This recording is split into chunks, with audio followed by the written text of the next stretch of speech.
guys, and welcome back to Northeast PA Story. I hope everyone is having a great day. And today we have Maher-Gray, who is an exclusive director and founder of Northeast PA Youth Shelter, which is a developing emergency shelter for ages 18 to 24. The mission of this organization is so amazing and eye-opening, and I can't wait to learn more about it and how to get involved. Maureen, thank you for so much for taking the time and chat with us about Northeast PA Youth Shelter. It means so much. Thank you for having me. Of course. So, like, why did you decide to start Northeast PAU Shelter? I know you guys just hit this 5-year anniversary, and it's amazing and for the area. So, what kind of came across for you to start it? Well, now about 10 years ago, I worked for a different organization, a nonprofit that was raising awareness in the state of Pennsylvania that LGBT people are not protected under our state constitution in all areas of housing, employment, and public accommodation. And so my job was to raise awareness and get constituents to send notices or letters of support for pending legislation at that time to their state legislator to let them know that there was a vast support for equal rights in Pennsylvania. And I had 15 counties in NEPA. So I had to travel to all of these counties, to all of these different events and things like that. And everywhere I went, literally, I had Reading all the way to the New York state border and Delaware Water Gap almost all the way to Williamsport. Everywhere I went, gay teens would come up to me and they would say, I'd never tell my parents I'm gay because they'd kick me out and there's no place to go. And I find that astonishing on many levels, but the fact that there wasn't any place to go really surprised me. And so when my job ended in 2016 and I was looking around for something to do, that just really stayed in my brain. And so I started researching and found out that in the greater Scranton area, there had been some stops and starts, but nothing was available.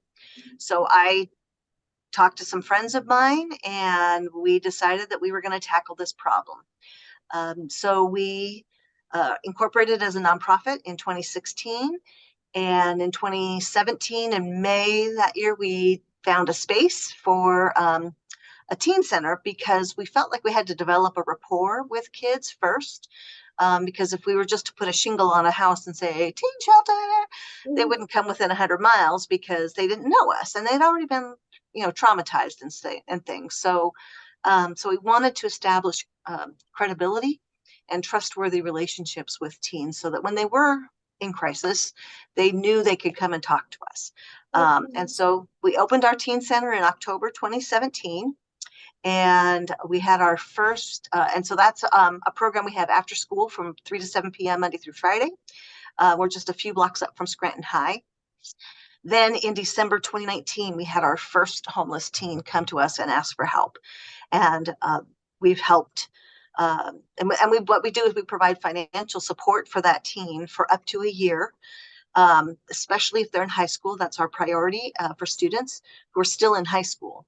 Who can't work full time because we want them to graduate school. And we also help them with their utilities, groceries, help them get a photo ID or driver's license, depending what their needs are. We help them set them up with SNAP benefits, WIC benefits, well, not WIC, but SNAP benefits, an EBT card, mental health therapy if they need it, or any medical care that they might need, prescriptions that they might need.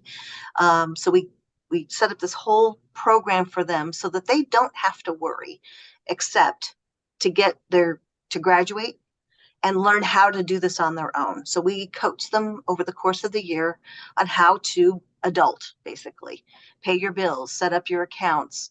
Don't pay cash for rent because cash can disappear. And we want to make sure that nobody kicks you out for not paying your rent.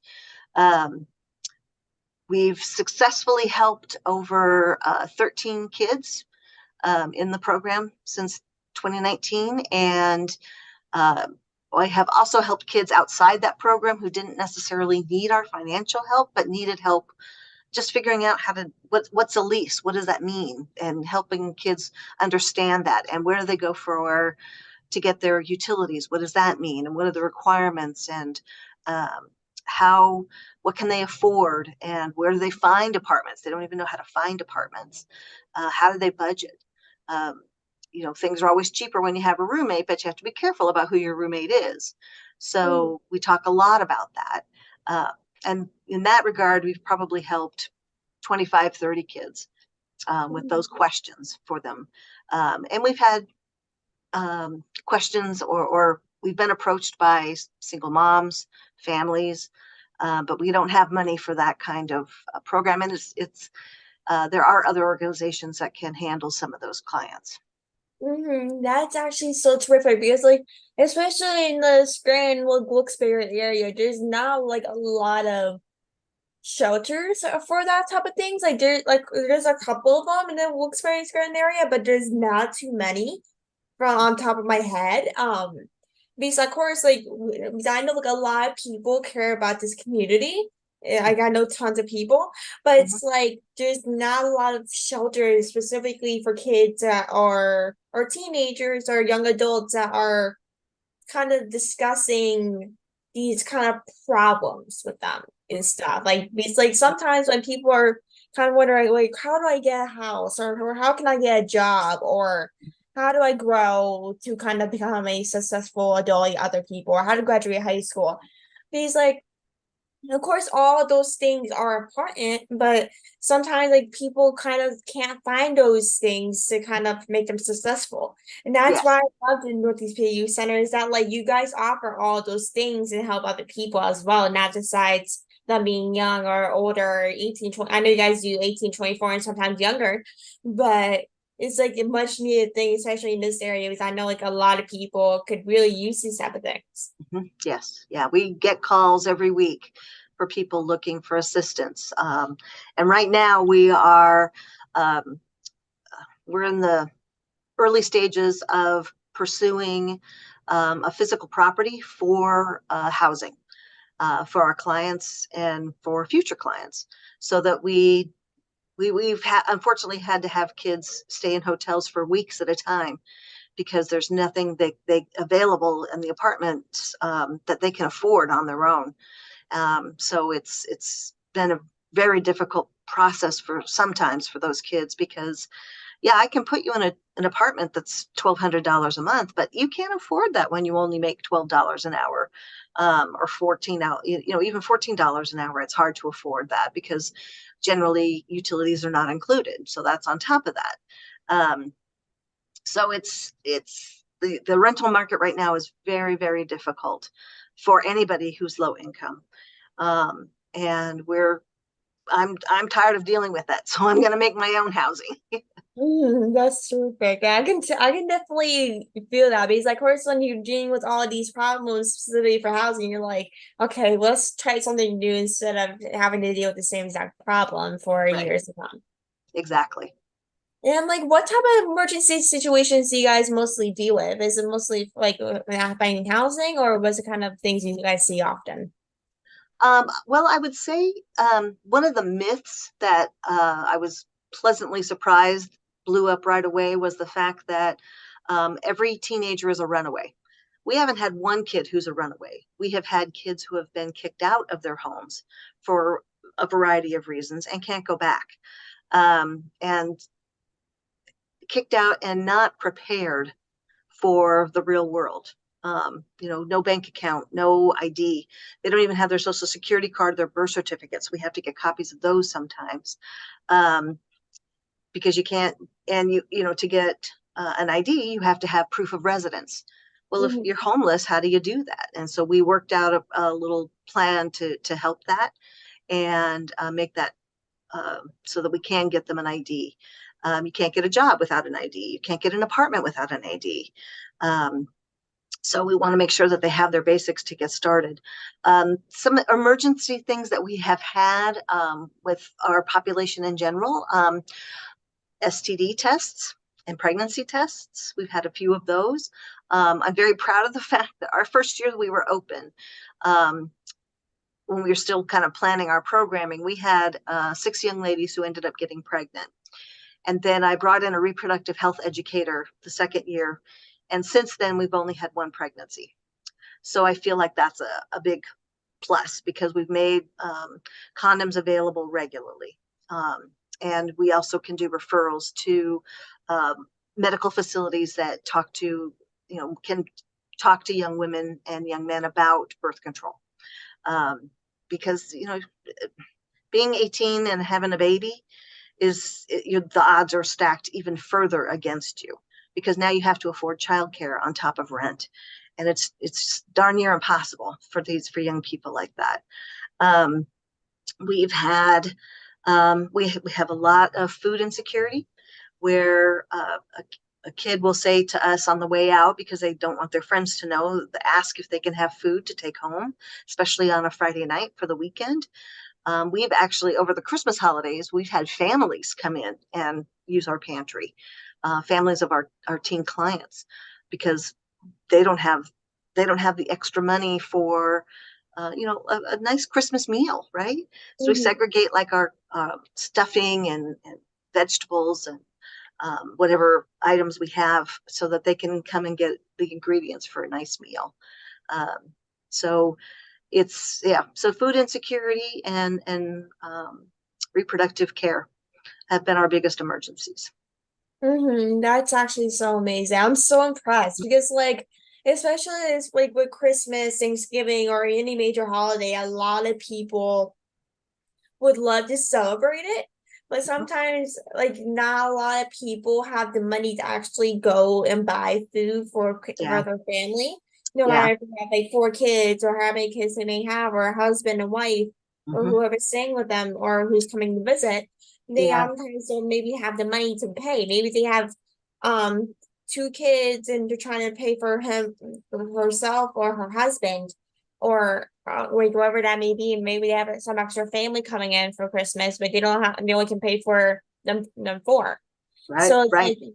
like when they come in those situations, like it can be very hard, and they are always Mhm. looking for food to kind of eat. Yeah, and I Yeah. know a lot of organizations in the area, especially in Thanksgiving or Christmas time, love to give out food for people in the area since not a lot of people can afford it, which is actually so amazing. Because I know with feeding your kids or even yourself can be very difficult, especially Mhm. if you're working like a 9 to 5 job or you're very busy trying to get things done, it can be very difficult.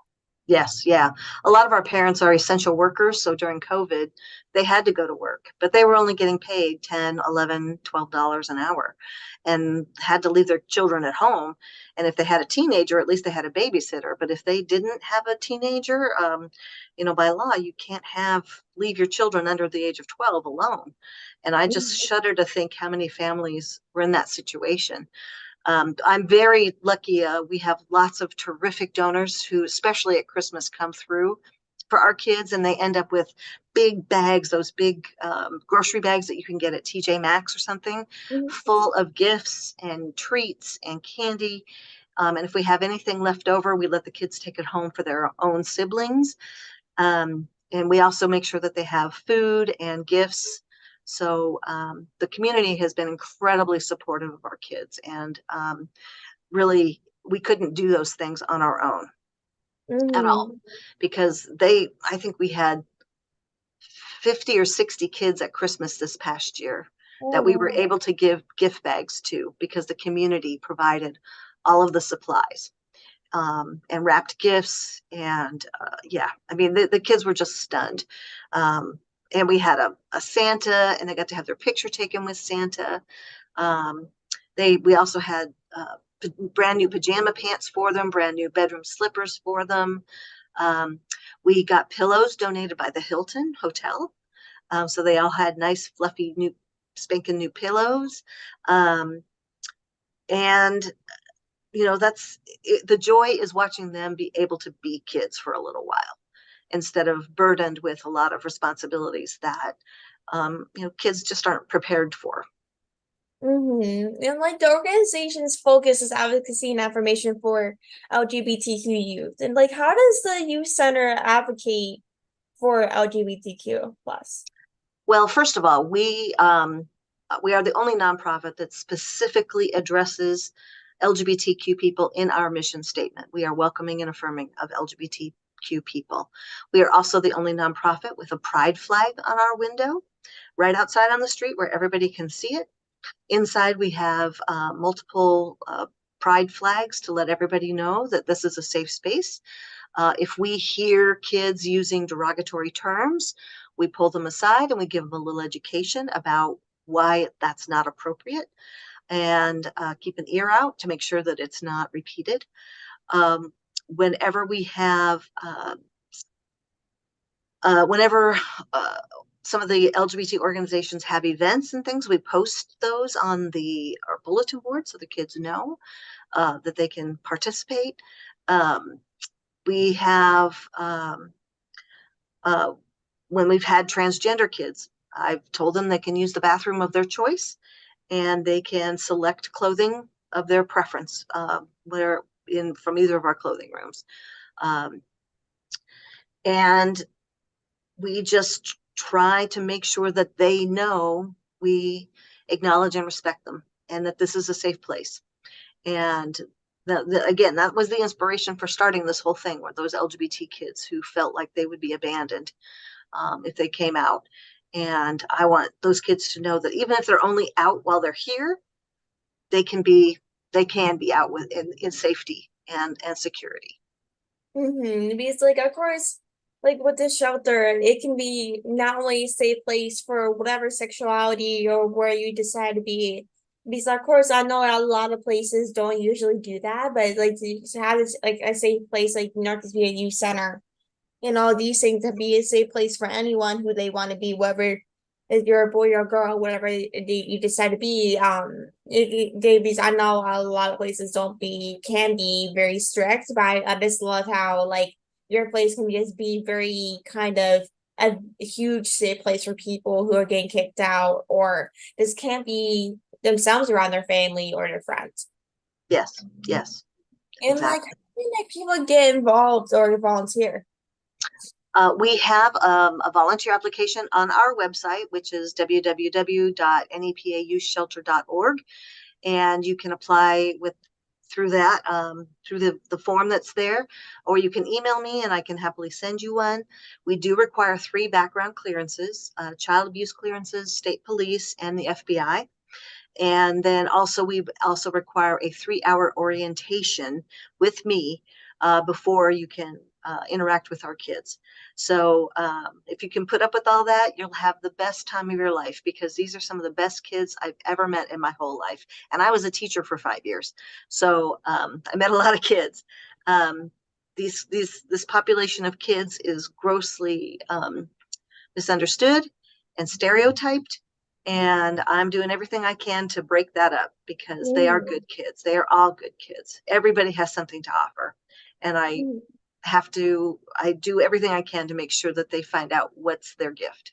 Because I know like with stereotyping and everything can make a huge impact for myself. I have an organization dedicated to gender bias inclusion in the media, and like I totally connect on that part because like especially in the media or people around who can be very stereotyped for who they are or who they want to be. And from what I hear from other people from having an organization and connecting with other people that have organizations, it can be very, very difficult. And like because no one should be going through that, whether it's like through media, if not seeing themselves, or going through that with people telling them who they cannot be.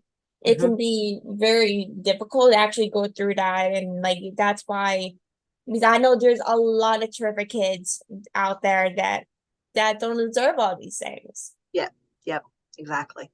And this year you guys celebrated like your 5th anniversary. Like how has like your organization kind of grown since you guys started 5 years ago?